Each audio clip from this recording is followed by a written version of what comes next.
UPSC 2021 के series में हमने बहुत सा ऐसा टॉपिक है जो पहले ही कवर कर लिया है और आने वाले वीडियो में भी बहुत सारा टॉपिक हम कवर करने जा रहे हैं। इसका एक सीरीज़ में से आज जो है बहुत इंपॉर्टेंट टॉपिक है, ये है भौगोलिक अवस्थिति जो है झारखंड का जो है ये भौगोलिक अवस्थिति जो है ये ज्योग्राफी माना जाता है। ये ज्योग्राफी क्या है? ज्योग्राफी से जो क्वेश्चन है हमारे झारखंड में पेपर 1 और पेपर 2 दोनों में भी बहुत इंपॉर्टेंट हो जाता है, क्योंकि जैसे कि हमने पहले भी कहा है कि झारखंड रिलेटेड जो भी क्वेश्चन है टोटल पेपर 1 और पेपर 2 को मिला लें तो कम से कम 110 से लेकर के 120 तक आ सकता है।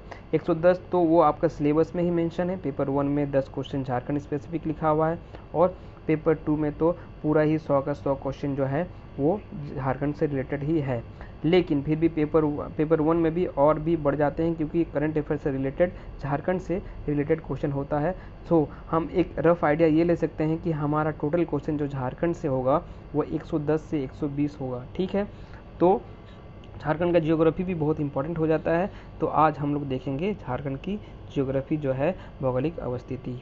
ठीक, अब दोस्तों आप सीधा क्वेश्चन की ओर रुख करते हैं। इससे पहले भी जो अलग अलग पार्ट्स का जो वीडियो है वो पहले ही बना दिए हैं। अगर आपने देखा है तो ठीक है, आपको रिवीजन कर लीजिए उसको। अगर नहीं देखा है तो उस वीडियो को देख लीजिए दोस्तों, ताकि ये बहुत हेल्पफुल होने वाला है। ताकि हमने टॉपिक वाइज हर एक टॉपिक पे जितना भी ऑब्जेक्टिव क्वेश्चन बना है उसको हमने डिस्कस कर लिया है। अब अगला देखते हैं ये झारखंड का। ठीक है, क्वेश्चन देखते हैं दोस्तों।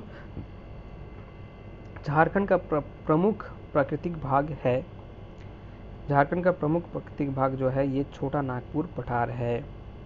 ठीक है, अगला क्वेश्चन, निम्नलिखित में से कौन सी झारखंड की प्रमुख भौगोलिक विशेषता नहीं है? कौन सा होगा? ये होगा, ये क्षेत्र कृषि के लिए अत्यंत अनुकूल है। ये विशेषता नहीं है, अत्यंत अनुकूल नहीं है। और बाकी इसको ऑप्शन डी को छोड़ करके बाकी सब स्टेटमेंट जो है ये कथन जो है ये सही है। ये आपको हेल्प कर सकता है। ज़रूरी नहीं है दोस्तों जो हम क्वेश्चन यहाँ पे बनाए हैं और जो स्टेटमेंट सही है यही पूछेगा, लेकिन बाकी का जो सही 3 स्टेटमेंट है ये भी हमारे लिए बहुत इंपॉर्टेंट हो जाता है। तो इनको हम एक बार देख लेते हैं। इस भाग की भूगर्भिक संरचना जटिल है, ये सही है। इस भाग की स्थलाकृत विषम है, इस क्षेत्र का अधिकतर भाग वनाच्छिद है। ठीक है, अगला क्वेश्चन, झारखंड में अधिकतर भाग की ऊंचाई लगभग कितनी है? ऊंचाई कितनी है? 300 मीटर की ऊंचाई है। ठीक है, ये ऊंचाई कहाँ से नापते हैं? ये ऊंचाई जो है ये समुद्र की लेवल के ऊपर से नापते हैं। सी जो लेवल होता है ना, तो समुद्र की वहाँ से ऊंचाई से नापते हैं। ठीक है, अब अगला है, पारसनाथ की चोटी झारखंड की सबसे ऊंची पहाड़ी है, उसकी ऊंचाई की लगभग कितनी है? इसकी ऊंचाई है 1365 मीटर। ये इंपॉर्टेंट क्वेश्चन है। ये इससे पहले भी कई बार पूछ चुका है क्वेश्चन एग्जाम में, जेपीएससी एग्जाम में, और कई बार रिपीट भी हुआ है।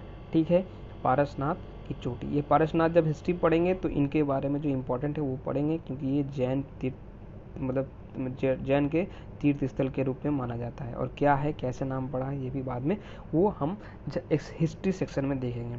अगला क्वेश्चन है, झारखंड से निर्मित चट्टानों के किस काल है? किस काल की है जो है ये झारखंड में जो बना है इसमें लगभग सभी कालों में इनका योगदान है, अलग अलग बना है। जैसे कि आर्कियन में है, तथा विंध्यान में भी है, गोंडवाना में भी है, टर्शियरी में भी है, टर्शियरी काल के बाद की भी है। मतलब इसका आंसर हो जाएगा उपर्युक्त में सभी। अगला क्वेश्चन, किस काल में निर्मित परतदार चट्टानों की कोयले की सर्वोत्तम तथा विशाल भंडार है? यह है गोंडवाना। गोंडवाना काल में जो भी कोयला बनी है वो है अच्छा क्वालिटी, उसका अच्छा माना जाता है, और सबसे ज़्यादा क्वांटिटी में भी सबसे ज़्यादा वही है। अगला देखते हैं, निम्नलिखित में से कौन सी झारखंड की सबसे पुरानी भूगर्भिक संरचना है?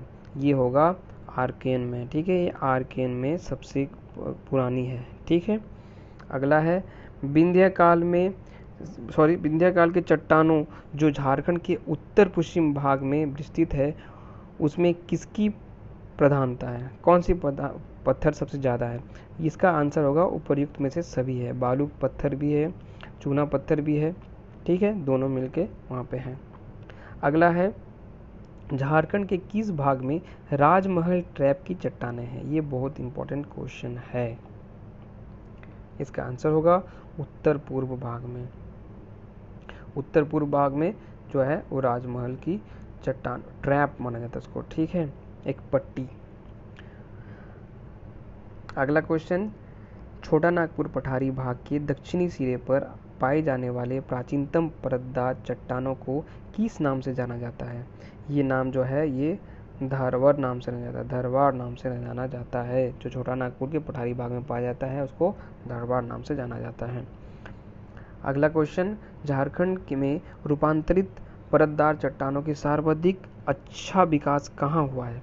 इसका होगा कोल्हन की पहाड़ी में, ठीक है, कोल्हन की पहाड़ी में सबसे अच्छा विकास हुआ है। झारखंड के रूपांतरित चट्टानों पे जो होता है चेंज हो जाता है, एक चट्टान से दूसरे चट्टान के फॉर्म में जो चेंज करता है, चेंज ऑफ फॉर्म जो होता है वो कहाँ पे हुआ है सबसे ज़्यादा? ये है कोल्हन की पहाड़ी में हुआ है। अगला क्वेश्चन, कोल्हन की पहाड़ी में मिलने वाली रूपांतरित परतदार चट्टानों किस नाम से प्रसिद्ध है? ये होगा आयरन और सीरीज, आयरन और सीरीज नाम से ये प्रसिद्ध है। अगला क्वेश्चन, झारखंड के चाईबासा क्षेत्र में पाई जाने वाली धारवाड़ रूपांतरित परतदार चट्टानों में क्या पाया जाता है? इसमें सभी उपयुक्त सभी पाया जाता है, अभ्रक शिस्ट भी पाया जाता है, क्वार्ट्ज भी पाया जाता है एंड हॉर्नब्लेड शिस्ट भी पाया जाता है, ठीक है।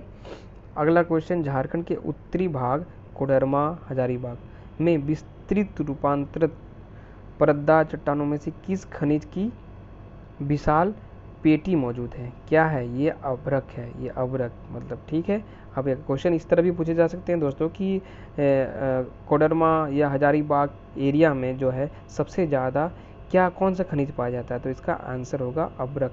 और एक यहाँ पे एक्स्ट्रा इन्फॉर्मेशन ये है दोस्तों, जो झारखंड जो है ये इंडिया में अभ्रक का लार्जेस्ट प्रोड्यूसर है, मतलब सबसे अधिक उत्पादन करने वाला, अभ्रक का उत्पादन करने वाला राज्य जो है भारत में झारखंड है। अगला क्वेश्चन, झारखंड में आग्नेय उद्भव दलमा ट्रैप की चट्टानों मुख्य रूप से किस जिले में पाई जाती है? ये सिंहभूम जिले में पाई जाती है, ठीक है। कौन सा? आग्नेय उद्भव या दलमा ट्रैप जो है कहाँ पाई जाती है? ये सिंहभूम में पाई जाती है। सिंहभूम में आग्नेय शैली के रूपांतरण से बनी ग्रेनाइट चट्टानों की अधिकता के कारण छोटा नागपुर के किस नाम से जाना जाता है? छोटा नागपुर को ग्रेनाइट नीच से भी जाना जाता है, ये याद रखिएगा। ये सब क्वेश्चन जो है दोस्तों ये ज्योग्राफी से रिलेटेड क्वेश्चन है। ज्योग्राफी से जो जितना भी क्वेश्चन है ये बहुत इजी है, पर ये हमें याद रखने में थोड़ा सा दिक्कत तो होता ही है। सो हम अगर इसको एक बार दो बार देखेंगे तो हमें आराम से याद हो जाएगा, और ये सब आसान क्वेश्चन के कैटेगरी में आता है। अगला क्वेश्चन है, निम्नलिखित में से कौन छोटा नागपुर में मिलने वाली आधुनिक युग की चट्टान है? कौन सी है? ये है क्वार्ट्सरी, ठीक है। क्वार्ट्सरी जो है ये आधुनिक युग की चट्टानें हैं, क्वार्ट्सरी, ठीक है। अब ये देख लीजिए, राजमहल ट्रैप की चट्टानें निम्नलिखित में से किस जिले से मिलती है? किस जिले में मिलती है? ये होगा राजमहल जो ट्रैप जो है कहाँ कहाँ मिलता है? साहेबगंज में भी मिलता है, दुमका में भी मिलता है, गोड्डा में भी मिलता है। तो इसका आंसर होगा उपर्युक्त सभी में। राजमहल ट्रैप की चट्टानें कहाँ कहाँ मिलती है? एक बार और बता देता हूँ, साहेबगंज, दुमका, गोड्डा, क्योंकि ये बहुत इंपॉर्टेंट है। अगला क्वेश्चन, झारखंड के कितने प्रतिशत भूभाग पर छोटा नागपुर पठार विस्तृत है? कितना प्रतिशत पे है? ये 47.38% पे छोटा नागपुर पठार जो है ये विस्तृत है, ये फैला हुआ है इतना में। ये इम्पोर्टेंट, बहुत इम्पोर्टेंट है दोस्तों, ये क्वेश्चन आ भी सकता है। अगला क्वेश्चन, राज्य के पश्चिम भाग तथा पलामू के दक्षिण भाग में विस्तृत झारखंड के सबसे ऊंचे क्षेत्र किस नाम से जाना जाता है? इसका होगा पात क्षेत्र, पात प्रदेश माना जाता है उसको, पात प्रदेश, ठीक है। पात प्रदेश, सबसे ऊंचे भाग जो होते हैं, क्षेत्र होते हैं, उसको पात प्रदेश नाम जाना जाता है। अब अगला क्वेश्चन है, समुद्र तल से पात प्रदेश की ऊंचाई कितनी है? समुद्र से पात प्रदेश की ऊंचाई जो है 762 से लेकर के 1097 मीटर तक है। अगला क्वेश्चन, पात प्रदेश किस आकार में विस्तृत है? इसका होगा त्रिभुजाकार में है, त्रिभुजाकार में ये पात प्रदेश स्थित है। ये पात बहुत इंपॉर्टेंट क्वेश्चन है, ज्योग्राफी से रिलेटेड जो है ये पात का क्वेश्चन हमेशा आता है। अगला क्वेश्चन है पाद प्रदेश का आधार उसके किस भाग में है? उसका आधार जो है यह उत्तरी भाग में है। पाद प्रदेश का आधार उत्तरी भाग में है। अगला क्वेश्चन पाद प्रदेश का कुछ हिस्सा किस अन्य प्रांत में विस्तृत है? ये होगा छत्तीसगढ़। पाद प्रदेश छत्तीसगढ़ में भी विस्तृत है। अगला क्वेश्चन झारखंड प्रदेश के संबंध में निम्नलिखित में से कौन सा कथन सत्य है? यह चौरसनुमा ऊंची विच्छेदित पहाड़ियों से बना हुआ, यह सही है। यह दक्कन ट्रैप की लावा निर्मित चट्टानों मौजूद है, यह भी सही है। इसके पूर्व भाग में नूतन काल की चट्टानें पाई जाती, ये भी सही है। मतलब उपर्युक्त में से सभी जो कथन है ये सही है झारखंड के लिए। अगला क्वेश्चन पाद प्रदेश की मैदानी भाग को किस नाम से जाना जाता है? इसका आंसर होगा 24 का मैदान। ये बहुत इंपॉर्टेंट है। पाद प्रदेश की मैदानी भाग को 24 का मैदान से नाम से जाना जाता है। अगला क्वेश्चन गणेशपुर पाद की ऊंचाई कितनी है? ये 1171 है। गणेशपुर पाद की ऊंचाई 1171 मीटर है। नेतरहाट पाद की ऊंचाई कितना है? इसका होगा 1180 मीटर।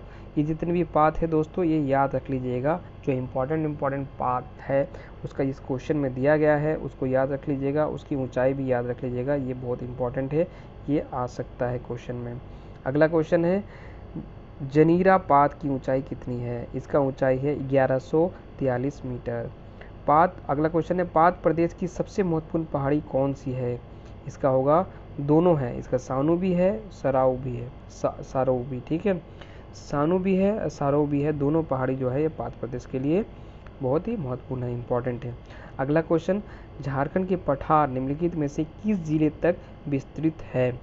इसमें होगा इन तीनों जिलों में विस्तृत है झारखंड के पठार। रांची में भी है, लोहरदगा में भी है, गुमला में भी है, तो इसका आंसर होगा उपर्युक्त में सभी। अगला क्वेश्चन झारखंड के पठार की औसत ऊंचाई कितनी है? इसका आंसर होगा 365। अगला क्वेश्चन रांची के पठार का अधिकांश भाग किस चट्टान से निर्मित है?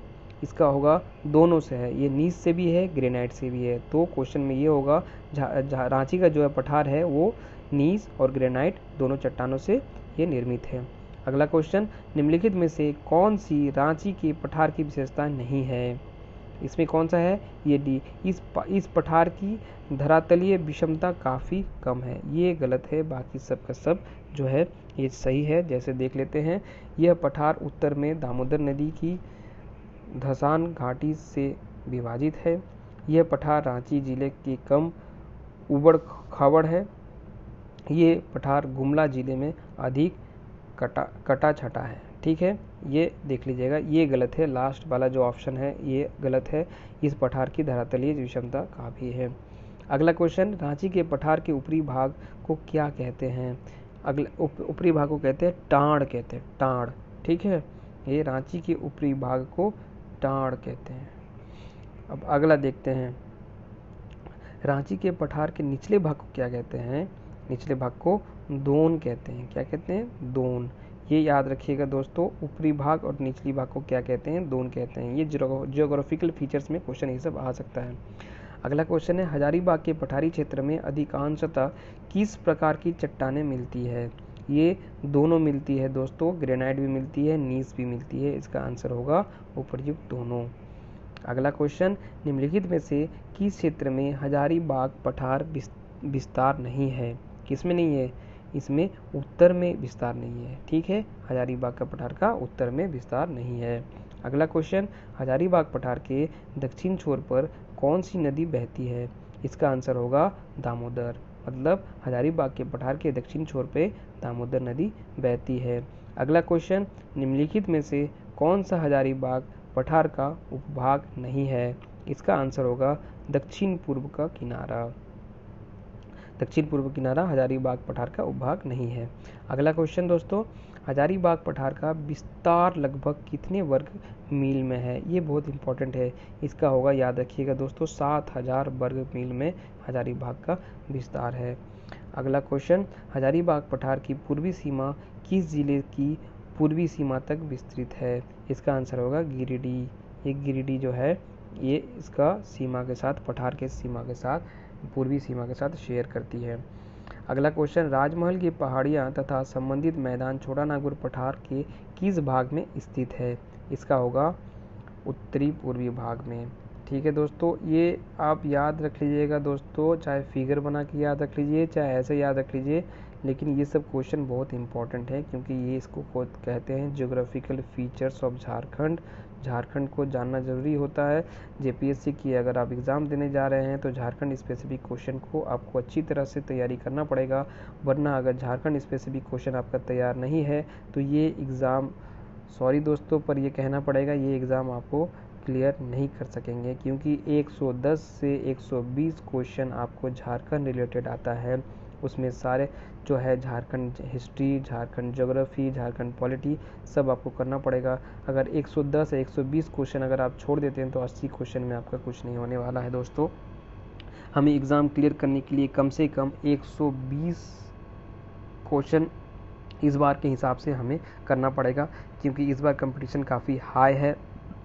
लगभग 5 लाख लोगों ने ये एप्लीकेशन डाला था जेपीएससी का, उसमें से कुछ लोगों का कैंसिल हो गया, तो अभी नेट जो बचा हुआ है वो 3,96,000 कैंडिडेट इस एग्ज़ाम में अपीयर होने वाले हैं और सीट्स हमारे पास कितनी है? सिर्फ 252 है। तो ये हमारे लिए काफ़ी टफ एग्ज़ाम है क्योंकि हम अगर प्री को कर लेते हैं क्वालिफाई तो हमारे चांसेस ज़्यादा बढ़ जाते हैं सिलेक्शन की, इसीलिए प्री को हम इजीली नहीं ले सकते हैं। इसलिए सारे टॉपिक जो है हम एक एक करके सभी टॉपिक को कवर करेंगे जो इम्पोर्टेंट है, झारखंड रिलेटेड है, और जो पेपर 1 में भी जो इम्पोर्टेंट है वो भी करेंगे। ठीक है दोस्तों, तब ये क्वेश्चन देखते हैं। अगला क्वेश्चन, राजमहल की पहाड़ी के भाग की औसत ऊंचाई कितनी है? इसका औसत ऊंचाई का आंसर होगा 1500 से लेकर के 3000 मीटर तक है। अगला क्वेश्चन, राजमहल पहाड़ी की पूर्वी तथा उत्तर पूर्वी भाग में किस नदी से निर्मित मैदान भाग है? ये होगा गंगा। ये बहुत इंपॉर्टेंट है, राजमहल जो है ये गंगा के आसपास है, तो इसलिए ये इंपॉर्टेंट हो जाता है कि किस नदी से मैदान बनाती है? ये गंगा बनाती है। अगला क्वेश्चन, निम्नलिखित में से कौन सी राजमहल की पहाड़ी की विशेषता नहीं है? ये विशेषता ये होगा दामोदर नदी घाटी इसकी पूर्वी सीमा पे है। ये गलत है, बाकी ये सभी है सही है। ठीक है दोस्तों, अगला देखते हैं। इनमें से कौन सा राजमहल पहाड़ियों से संबंधित जिला नहीं है? इसका आंसर होगा गढ़वा। गढ़वा नहीं है, बाकी जो है देवघर भी है, साहिबगंज भी है, गोड्डा भी है। अगला क्वेश्चन देखते हैं दोस्तों, राजमहल के पहाड़ी भाग के बाहरी हिस्सा को किस प्रकार की चट्टाने से निर्मित उबड़ खाबड़ मैदान है? ये होगा दोनों है, नीस और ग्रेनाइट। मोस्टली जितना भी है ये पहाड़ है, ये नीस और ग्रेनाइट दोनों साथ में ही मिलते हैं और हर जगह लगभग पाया जाता है। जहाँ भी अगर ऑप्शन देखते हैं दोस्तों नीस और ग्रेनाइट, और अगर आपको कुछ याद नहीं आता है तो आप ये डबल पे ही मार दीजिएगा, तो आपका ये कितना कम से कम 80% तो यही होता है कि सही हो जाएगा। 90% तो नहीं दे सकते हैं, 80% सही हो जाएगा, क्योंकि आप इसको आपको अल्टीमेटली आपको सारे क्वेश्चन अटेम्प्ट करने ही पड़ेंगे क्योंकि नेगेटिव मार्किंग नहीं है, तो आप कोई क्वेश्चन छोड़ नहीं सकते। तो ऐसा सिचुएशन जब भी आता है तो दोनों जब देखिए नीस और ग्रेनाइट तो दोनों को आप टिक कर दीजिएगा। अगला क्वेश्चन, राजमहल की पहाड़ी भाग किस प्रकार की चट्टानों से ढका है? इसका आंसर होगा बसाल्ट। राजमहल की पहाड़ी बसाल्ट से ढका हुआ है। अगला क्वेश्चन, राजमहल की पहाड़ी के दक्षिण में कौन सा नदी घाटी है? ये होगा दामोदर है। राजमहल की पहाड़ी के दक्षिण भाग में दामोदर घाटी है। ठीक है दोस्तों, ये है हमने अभी देख लिया, ये झारखंड का जो फिजिकल फीचर है, ज्योग्राफी का जो है ये देख लिया। अब अगला हम लोग फिर इस सीरीज में जो भी और इम्पोर्टेंट है वो भी देखेंगे, क्योंकि मतलब झारखंड का क्लाइमेट देखेंगे, वहाँ की नदी देखेंगे, और जितना भी है स्पेसिफिक जो है झारखंड से रिलेटेड है वो हम देखेंगे, क्योंकि हमारे लिए जेपीएससी इस बार जो पेपर 2 है उसका पूरा सिलेबस हम इसमें कंप्लीट करेंगे। और जो इम्पोर्टेंट टॉपिक है, ऐसा नहीं दोस्तों कि कोई भी टॉपिक हम उठा करके कुछ कर देना, जो एग्जामिनेशन पॉइंट ऑफ व्यू से जो इम्पोर्टेंट है वो करेंगे। और प्रीवियस ईयर का सॉल्व्ड जो है जो वो भी हम अपलोड करेंगे इसमें। वो बुक्स है, जो बुक है वो बुक अपलोड करके 1 बाय 1 वो भी डिस्कस कर लेंगे। ठीक है दोस्तों, थैंक यू दोस्तों। अगर आपको ये वीडियो अच्छा लगा तो लाइक कर दीजिएगा, और अगर आप शेयर कर दीजिएगा, और चैनल को सब्सक्राइब अगर नहीं किए हैं तो सब्सक्राइब कर दीजिएगा। थैंक यू दोस्तों।